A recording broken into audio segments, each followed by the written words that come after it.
Happy Friday, ambitious readers. Welcome back to another edition of Reading Ambitiously, where every single week we bring you the most powerful ideas that are shaping our world. We've got electricity back in the Reading Ambitiously headquarters, and we are here with a very big idea in store for you this week. So let's go ahead and jump in. This week's big idea: your margin is my opportunity. That's a line from Jeff Bezos that I absolutely love. Your margin is my opportunity. And Semi-Analysis, which is the firm run by Dylan Patel, projects that Anthropic could reach a $100 billion run rate this year, with gross margins north of 80% on the part of their business that sells access to Claude. In plain English, if you just do the back of the napkin math on this, you take 1 month of sales, multiply it by 12, and you clear $100 billion. There are actually people out there that think the number could approach $150 billion. And that run rate has already been growing, looking backwards at 10x a year. If you carry that forward and you do the math, people are starting to say that Anthropic could approach $1 trillion run rate business in the years ahead. And $1 trillion is hard to fathom. And it's fair to wonder whether or not they could ever even get there. Either way, this is a hell of a business. You build the best AI in the world, you put it behind a meter, customers send it work, and you charge for each request. It's pretty unbelievable. But the Bezos line grounds us. If you've got margins above 80%, you're going to attract a crowd. So, can Anthropic and OpenAI hold on to those margins? And where does long-term value accrue in this new world? I see 3 scenarios. Number 1, a closed world where the labs dominate and we essentially end up with a duopoly.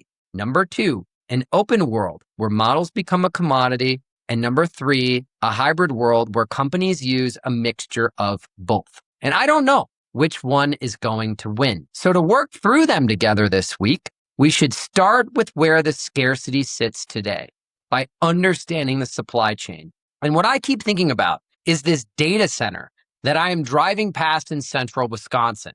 For the past year, I have watched it spread across the landscape. You drive by this thing and it just keeps going and going. It is large and expansive. And one of the dads in my daughter's class, where we live outside of Chicago, is an electrician, and he moved his family out of Illinois to central Wisconsin because he's been contracted at that site through 2029. That data center sits at the bottom of the supply chain. The bottom is physical scarcity, and the top of the supply chain is the proximity to the customer. At the bottom, you've got things like land and power and buildings, and of course, GPUs. And there are only so many chips, so much power, so many electricians who can build these things. Those constraints have pulled hundreds of billions of dollars of investment towards the bottom of this supply chain. And they've handed the suppliers who control those resources incredible pricing power. Now, above them sits the hyperscalers like AWS, Microsoft, and Google Cloud. And then, of course, on top of them sits the model providers, Anthropic and OpenAI. Essentially, what happens here is that the labs spend huge sums of money at the bottom of that supply chain and turn infrastructure into AI and then charge us for access. At the top of the supply chain is the harness and the application. And that's the software that actually takes the raw model intelligence and turns it into finished work and outcomes for the customer. That is an overly simplified way to think about this thing, but that is roughly how it works today. So if we work through these 3 scenarios with that in mind, we can understand them. The first scenario is the closed world.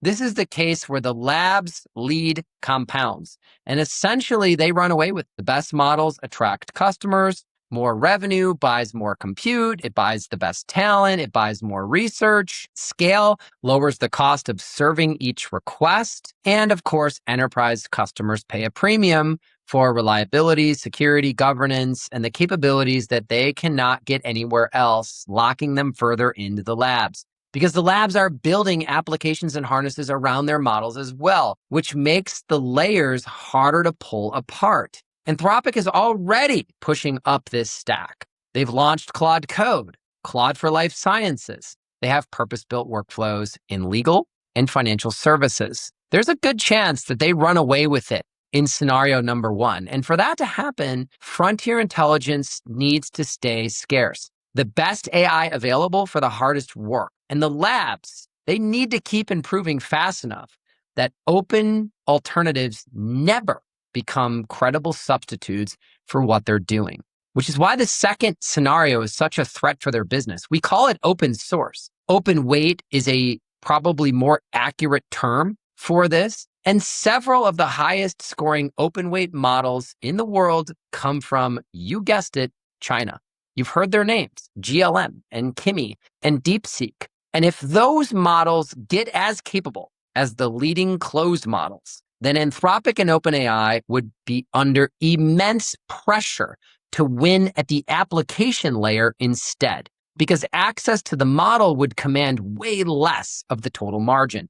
But free weights does not equal free intelligence. The models still have to run somewhere in this scenario.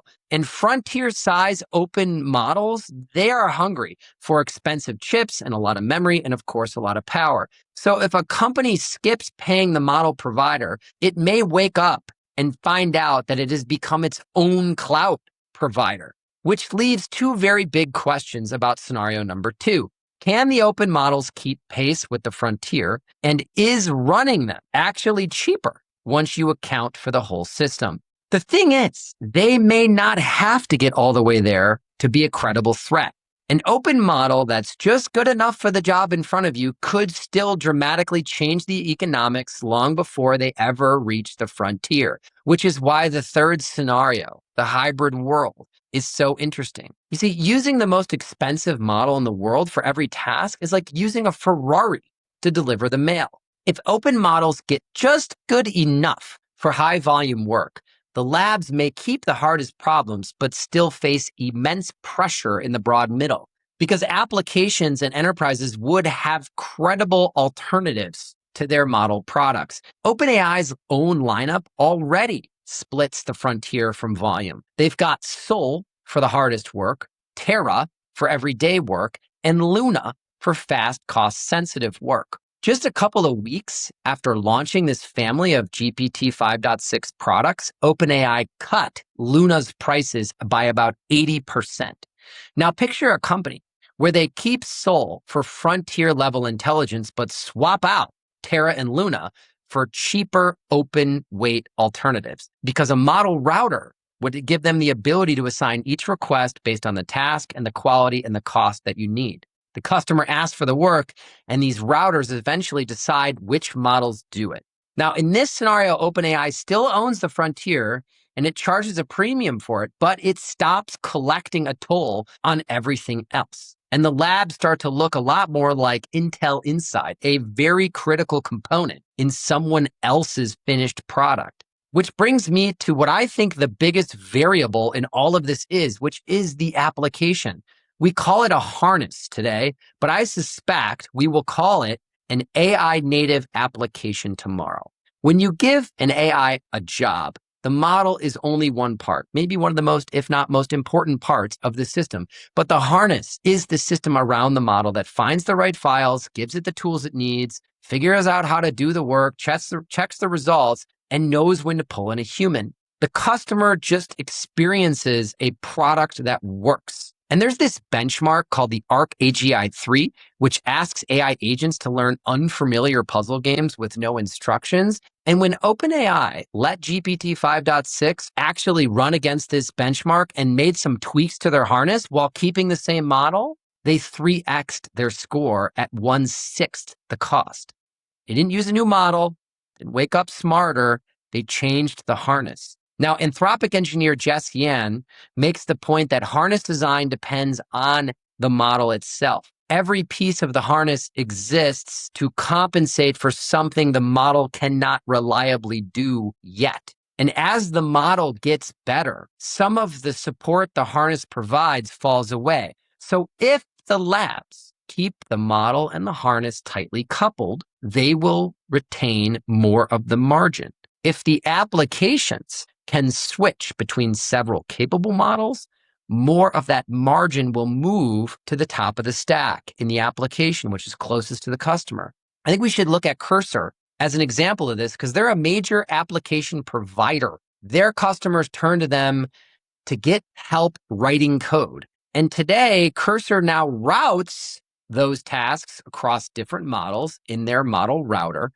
And they have trained their own coding specific model on top of an open weight base. Each one of those things and turns of the crank cuts their dependence on OpenAI and Anthropic. And if Cursor builds the best coding product in the world and controls which models its customers touch, more of the value and the margin will stay with Cursor.